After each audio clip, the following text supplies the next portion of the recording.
출애굽기 3장 5절로 12절까지 말씀 가운데서 9절부터 12절까지를 한 절씩 교독하도록 하겠습니다.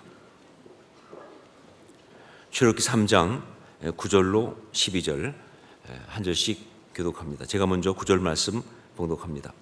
이제 가라, 이스라엘 자손의 부르짖음이 내게 달하고 애굽 사람이 그들을 괴롭히는 학대도 내가 보았으니 이제 내가 너를 바로에게 보내어 너에게 내 백성 이스라엘 자손을 애굽에서 인도하여 내게 하리라. 모세가 하나님께 아뢰되 내가 누구이기에 바로에게 가며 이스라엘 자손을 애굽에서 인도하여 내리이까? 하나님이 이르시되 내가 반드시 너와 함께 있으리라.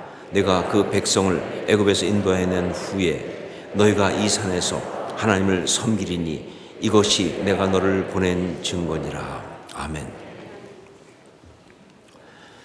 2023년에 우리에게 주신 표어는 부르심을 입은 자들입니다. 그래서 2023년이 시작되는 1월 1일 신년 이 첫 주일에 저는 성경에 나오는 그 부르심을 입은 자들의 이야기를 함께 나누기를 원합니다. 그러면서 우리에게 주신 그 메시지를 받고 싶습니다. 오늘 우리가 함께 나눌 그 이야기는 부르심을 입은 사람 모세의 이야기입니다. 그래서 부르심을 입은 사람 모세의 이야기, 특별히 모세가 호렙산 떨기나무 가운데 임하신 하나님의 임재 가운데서 이스라엘을 애굽에서 이끌어내는 그 사명으로 부르심을 받는 바로 그 장면, 그 말씀을 이제 함께 나누려고 합니다.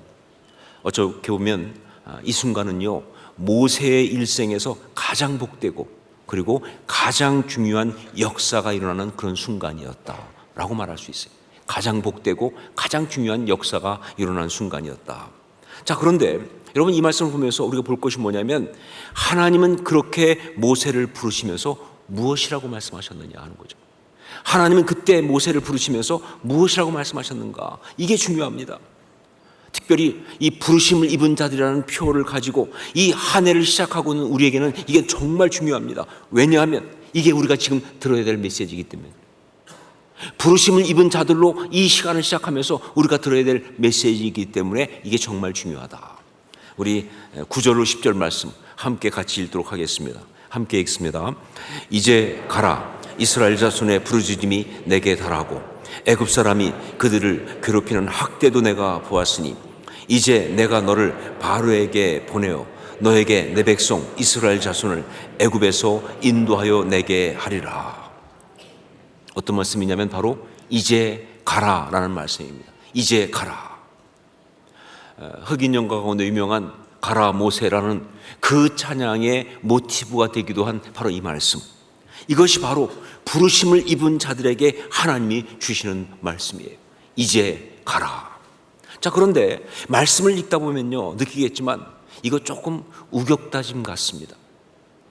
이제 가라라고 말씀하시는데 말씀을 읽으면서 들어오는 느낌은 선뜻 못 가겠다, 이렇게 되는 거거든요. 여러분, 원래 이제 가라라고 하는 것은 어떤 것이냐라고 할 때 무엇인가 이제 납득이 되게, 무엇인가 수긍이 가게끔 충분히 설명하고 그러고 나서 하는 말이 이제 가라 아닙니까? 자, 그런데 성경 말씀 보면요, 전혀 그렇지 않아요. 하나님은요, 정말 이스라엘 백성을 구원하시겠다는 당신의 계획을 말씀하셨을 뿐 모세를 설득하기 위한 어떤 말씀도 하지 않으시고는요, 그냥 단도직입적으로 이제 가라라고 말씀하시는 거예요. 그러다 보니까 그 뒤에 어떤 일이 펼쳐집니까? 모세가 거부하기 시작하죠. 모세가 거부한다고요? 난 갈 수 없어요. 이런 일이 쭉 그 다음에 나오고 있는 거예요. 자, 이것을 어떻게 해석해야 하는가? 하나님은 모세가 아직 준비가 되어 있지 않는데 왜 이렇게 이제 가라라고 먼저 말씀을 하셨을까? 그런데 여러분, 사실 여기에는요, 부르심을 입은 자들에게 주어지는 너무나 중요한 메시지가 담겨 있어요. 이해되지 않는 여기에는요, 부르심을 입은 자들에게 주어지는 정말 중요한 메시지가 담겨 있어요. 그것이 바로 뭐냐? 그것이 너의 미래를 내게 맡겨라 라는 말씀인 거예요. 너의 미래를 내게 맡겨라. 모세가 아직 준비가 되어 있지 않고 지난날의 상처로 여전히 두려워하고 힘들어하고 있는데도 그걸 잘 아신 하나님께서 아주 무조건 이제 가라라고 말씀하신 것은 무슨 얘기냐? 예, 그렇습니다. 그 두려움, 그 불안, 그 염려, 그 모든 미래에 대한 어떤 그 마음들, 그거 나를 신뢰하고 내게 맡기라는 거예요. 너의 미래를 나한테 맡겨라. 나를 신뢰하고 내게 맡겨라 라고 말씀하시는 거예요. 하나님은 정확히 알고 계십니다. 모세의 그 상처, 그 불안과 두려움은요, 사실 어떤 말로도 해결이 안 된다는 것을, 아무리 여러 가지 얘기해주고 해도 그게 풀리지 않아요. 예. 그야말로 설득이 되지 않는다, 그 말입니다. 우스운 이야기가 하나 있습니다. 어떤 한 사람이 자기가 쥐라고 생각하는 정신병에 걸렸어요. 자기를 쥐라고 생각하는 거예요. 그러다 보니까 일상생활이 힘들어요. 가다가 고양이라도 만나면 도저히 어떻게 할 수가 없어요. 무서워서. 그래가지고 결국 이 사람이 정신병원에 입원이 됐어요. 그래서 거기서 치료를 받았는데 정말 감사하게도 치료가 잘 됐어요. 그래서 나중에 이제 자기가 쥐가 아니라는 것을, 자기가 사람이라는 것을 확실히 알게 되었습니다. 그래서 이제 정신병원에서 퇴원을 하게 되는데, 퇴원하기 위해서 마지막 단계로 그 담당 의사와 그 사무실에서 만났어요. 그 담당 의사가 말합니다. 당신은 쥐가 아닙니다. 당신은 사람입니다. 확실히 하십니까? 그랬더니 이 사람이 예, 전 쥐가 아니죠. 전 사람이죠. 저 분명히 알고 있습니다. 그래서 의사가 이제 그러면 다 나았습니다. 이제 가셔서 건강하게 행복하게 사십시오 라고 딱 악수까지 하고 보냈는데, 딱 돌아서 나가려는 순간 그 사무실 문 앞에 고양이가 앉아 있는 거예요. 그 순간 이 사람이 얼어붙었어요. 못 나가는 거예요. 그러니까 의사 선생님이 너무 답답해가지고 아니 왜 그러냐고, 당신이 쥐가 아니라는 사실을 분명히 알지 않느냐, 그런데 왜 그걸 못 나가느냐. 그랬더니 이 사람이 하는 얘기가 예, 제가 알죠. 제가 쥐가 아니라는 사실을 분명히 알고 있는데 문제는 뭐냐, 그것을 저 고양이도 아느냐가 문제다 그 말이에요.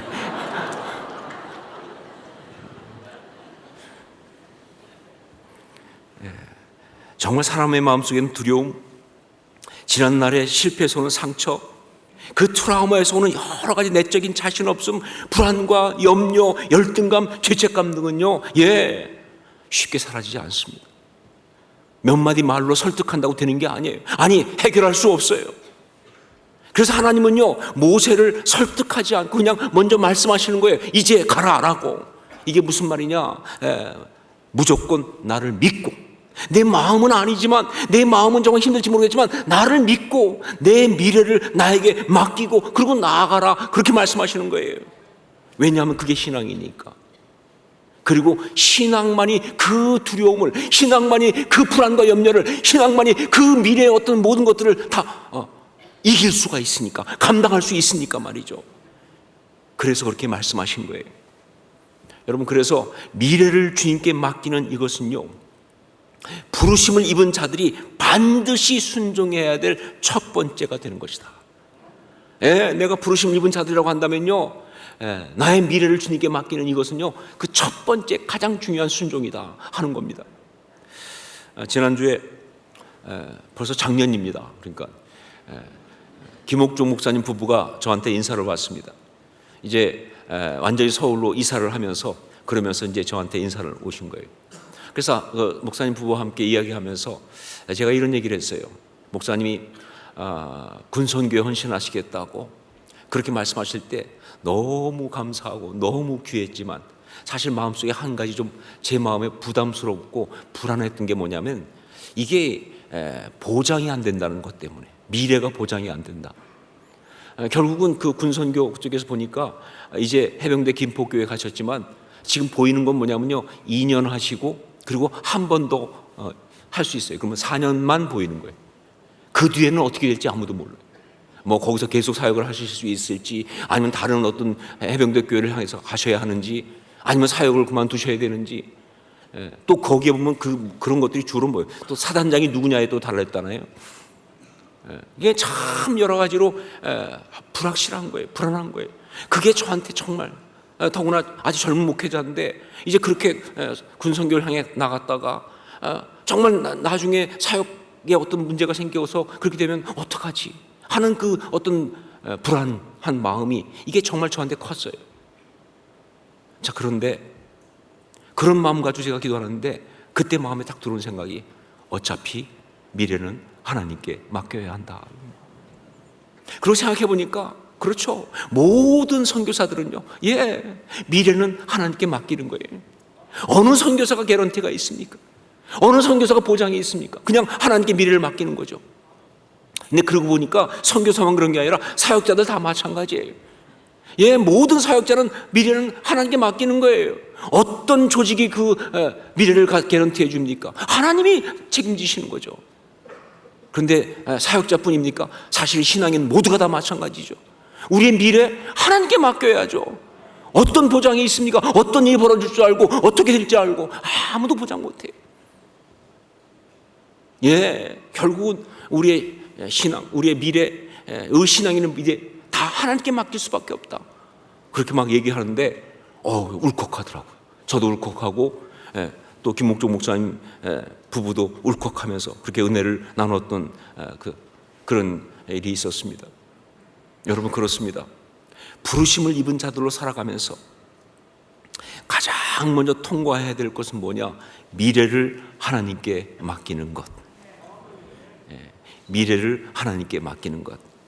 자, 그러면 주님께서 당신께 우리의 미래를 맡기라라고 요청하실 때 그것은 어떤 구체적인 내용을 포함하는가?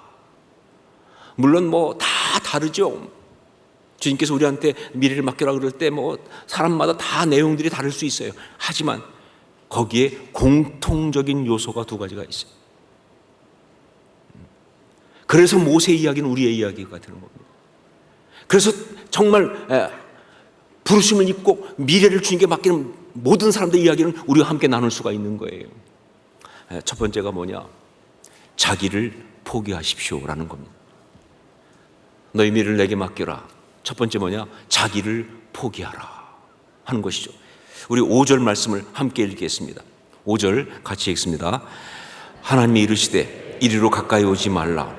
내가 선 곳은 거룩한 땅이니 내 발에서 신을 벗으라. 내 발에서 신을 벗으라. 무슨 말입니까? 내 발에서 신을 벗으라. 무슨 뜻인가요? 성경에 나오는 이야기를 근거로 볼 때 이것은요 두 가지의 의미를 갖고 있어요. 첫 번째가 뭐냐? 자기의 권리를 포기하라 하는 얘기예요. 내 발에 신을 벗어라. 무슨 얘기예요? 자기의 권리를 포기하라. 룻기 4장 7절 보면 옛적 이스라엘 중에는 모든 것을 무르거나 교환하는 일을 확정하기 위하여 그 사람이 그의 신을 벗어 그의 이웃에게 주더니 이것이 이스라엘 중에 증명하는 전례가 된지라 그랬습니다. 신을 벗는다는 건 뭐냐? 자기의 권리를 포기하는 것입니다. 마땅히 내가 취할 수 있는 권리이지만 기꺼이 자발적으로 그 권리를 포기할 때 신을 벗는 거예요. 그래서 자기의 권리를 포기하라 이런 의미가 여기 있는 것이죠. 자, 그리고 두 번째, 자기의 지나온 과거의 모든 것을 내려놓아라 그런 뜻입니다. 자기의 지나온 과거의 모든 것을 내려놓아라. 신은 그가 걸어온 모든 길을 함께 했던 게 신입니다. 신은 그렇기 때문에 그가 지금까지 걸어온 그 모든 이야기를 말하고 있어요. 거기에를 보면 어떤 데는 영광과 아름답고 자랑스럽고 좋은 것도 있을 수 있지만 어떤 경우는 정말 힘들고 어렵고 수치스럽고 기억하기도 싫은 고통스러운 것도 있을 수 있는데 주님께서 말씀하십니다. 그 모든 과거를 내려놓으라고. 실패한 기억에서 오는 열등감과 불안, 자신 없음도 내려놓아야 합니다. 정말 주님 앞에 섰을 때 지난날에 실패한 사람은요 그 문제만 나와도 자신이 없어요. 할 수 없을 것 같아요. 그거 내려놓으라는 거. 그건 지난 이야기예요. 과거에 실패했던 이야기를 왜 아직도 붙들고 있냐 그 말이에요. 그것도 동일하게 뭐냐면요 성공한 경험에서 오는 자신감, 교만, 이게 더 문제죠 사실은. 내가 옛날에 했으니까 잘할 수 있을 것 같아. 큰일 납니다. 그것도 내려놓으라는 거예요. 과거 이야기 어떤 것인지 다 내려놓고 그냥 그 모든 것을 다 내려놓고 그야말로 맨발로 서야 한다는 거예요. 결국은 이 두 가지를 종합하면요 신을 벗는다 하는 것은 자기 포기입니다. 자기 포기. 하나님께서 그의 삶에 하나님 앞에 자기의 삶의 미래를 맡길 때 하나님께서 그에게 가장 먼저 요구하시는 건 바로 뭐냐? 이 자기 포기를 요구하신다는 거예요. 수많은 사람들이 하나님을 믿는다고 그러고 은혜를 받았다고 그러고 신앙생활을 한다고 하는데, 그런데 보면요, 미래를 주님께 맡기지 못하고 있는 경우가 많습니다. 그러니까 믿는다고 하면서 여전히 불안하죠. 믿는다고 하면서 그 두려움에 잡히죠. 미래에 대한 어떤 조금만 불안한 쌓임만 와도 밤잠을 못 자는 거예요. 그 마음이 그냥 완전히 지옥까지 되어서 힘들어하는 거예요. 거기 무슨 능력이 있습니까? 거기 무슨 아름다움이 있습니까? 그게 어떻게 믿는 거라고 말할 수가 있어요? 너무 안타까운 모습 아닙니까? 자, 그런데 왜 그러느냐? 왜 믿는데, 분명히 믿는데, 그런데 왜 그러느냐? 그것은 바로 신을 아직 벗지 않아서 그렇다. 신을 벗었어야 하는데 신을 벗지 않아서 그런 거예요. 자기 포기를 안 한 거예요. 자기 포기를 선언하면서 다 내려놓아야 합니다. 모든 것을 다 내려놓아야 합니다. 그것이 무엇이든 아무리 소중하고 아무리 대단하게 보이고 아무리 가치 있게 보여도 일단 다 내려놓아야 돼요. 여러분, 하나님 앞에서 기도할 때 말이죠, 절대 이것만은 안 돼요 있으면 그 응답은 없습니다. 이건 안 됩니다. 그럴 수 없는 거예요. 다 내려놓는 거예요. 자기를 포기하면 그때부터 하나님이 일하기 시작하시죠.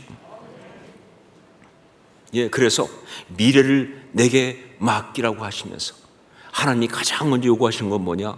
자기 포기를 요구하시는 거예요. 내 발에서 신을 벗어라 하는 이야기. 두 번째, 하나님의 계획을 들으십시오 하는 겁니다. 하나님의 계획을 들으십시오. 우리 7절 8절 말씀을 함께 읽겠습니다. 7절 8절 같이 읽습니다. 여호와께서 이르시되 내가 애굽에 있는 내 백성의 고통을 분명히 보고 그들의 감독자로 말미암아 부르짖음을 듣고 그 근심을 알고 내가 내려가서 그들을 애굽인의 손에서 건져내고 그들을 그 땅에서 인도하여 아름답고 광대한 땅, 젖과 꿀이 흐르는 땅, 곧 가나안 족속, 헷 족속, 아모리 족속, 브리스 족속, 히 족속, 여부스 족속의 지방에 데려가려 하노라. 하나님은 지금 모세에게 당신의 계획을 말씀하고 있습니다.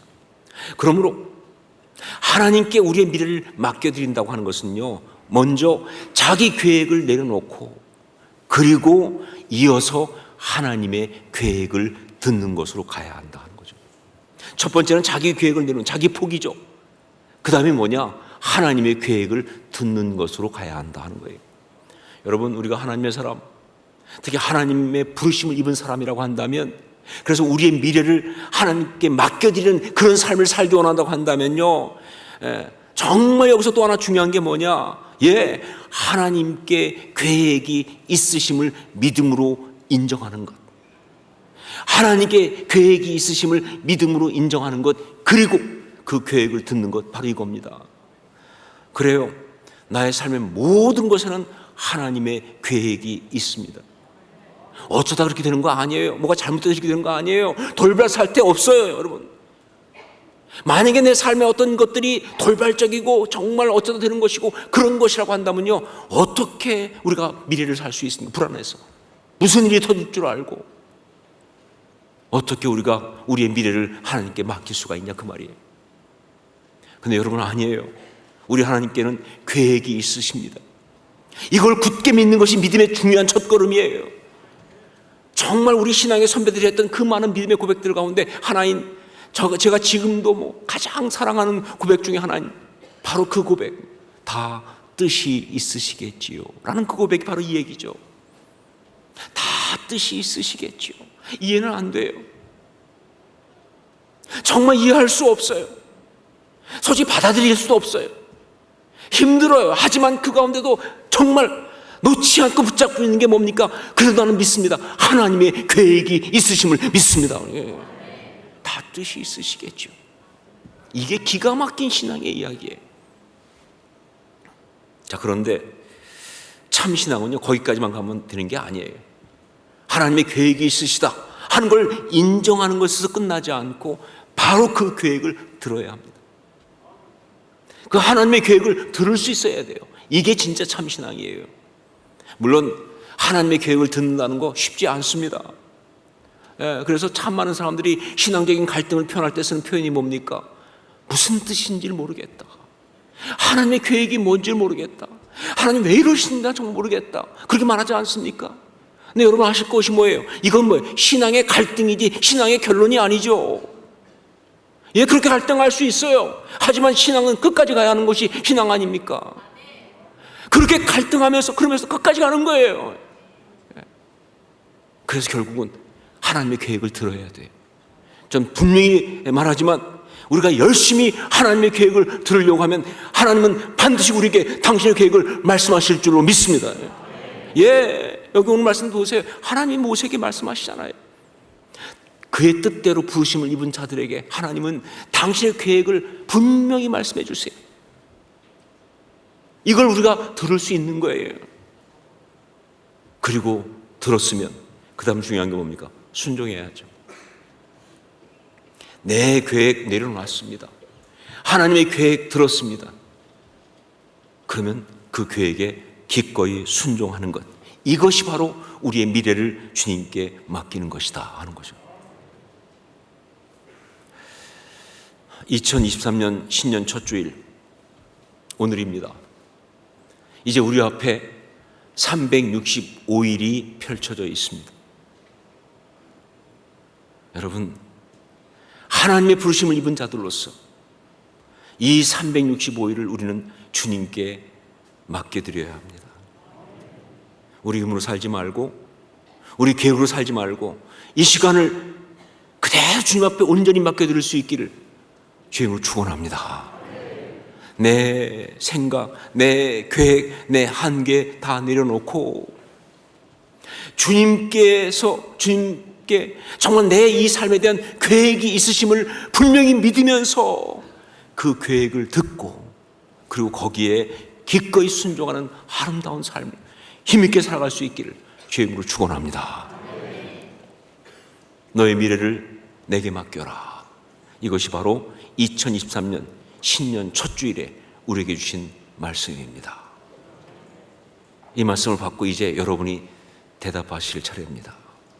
어떻게 대답하시겠습니까? 기도하겠습니다.